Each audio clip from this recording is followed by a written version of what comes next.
एक पेड़ माँ के नाम 2.0 चारारोपण अभियान अवसर में गोसानी ब्लॉक अंतर्गत बाघशा ग्राम शोषण घाट अमृतसर प्राथमिक स्वास्थ्य केन्द्र पंचायत कार्यालय परिसर में वृक्षारोपण कार्यक्रम होता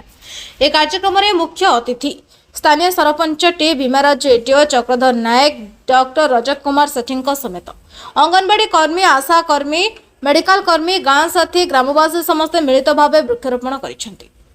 मु बागसला सरपंच तुलु भीमराजु आज आमर प्रधानमंत्री जन्मदिन संदर्भ में एक पेड़ माँ का नाम से ये कार्यक्रम को आम वृक्ष वृक्ष यहाँ करने को लोक मैंने सेवा को लोक मैंने सुविधा को सब आमर श्मशान पाखे यहाँ कार्यक्रम कले और हाई स्कूल पाखे गर्ल्स हाई स्कूल पाखे और आमर अमृतसर टैंक पाखे और अन्य जगह आमर गाँव आमर पंचायत रे सब यहाँ ये कर आज मेडिकल चक्कर और एमती आमर लोक मैंने सेवाई और तंदुरुस्त आम ये कार्यक्रम ये कर डॉक्टर रजत कुमार सेठी आयुष मेडिकल अफसर बागशाला प्राथमिक स्वास्थ्य केन्द्र तरफ आज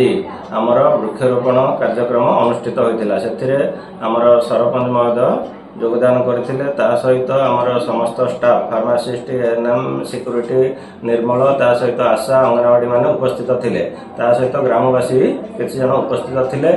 आउ से जो गछ सब लगेलु से विभिन्न प्रकार उपकारिता रोचे वृक्षारोपण कले आमर ऑक्सीजन सफिशिएंट मिलिबो। आजिर जुगरे वायुमंडल जो प्रदूषण होउची सेटा को रोकिया पई ता सहित जो गछ कटा हो जाउची ताकू आमे आमर जलवायु परिवर्तन हो जाउची ताकू आमे रक्षा करने पई एक पेड़ माँ का नाम तरफ आज आम समस्ते वृक्षारोपण मिलमिशिकी करिछु। ता सहित सुस्थ नारी सशक्त परिवार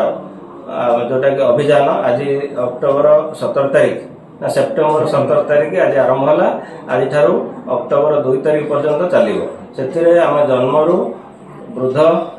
वयस्क समस्त नारी मानकर स्वास्थ्य परीक्षा करूँ आ सहित जो मान जहाँ समस्या थी मेडिसिन देवु सुस्थ और निरोग रे से प्रति परामर्श देकर सेवा प्रदान कर। गजपति जिलूर भास्कर साई रिपोर्ट नायबती टीवी।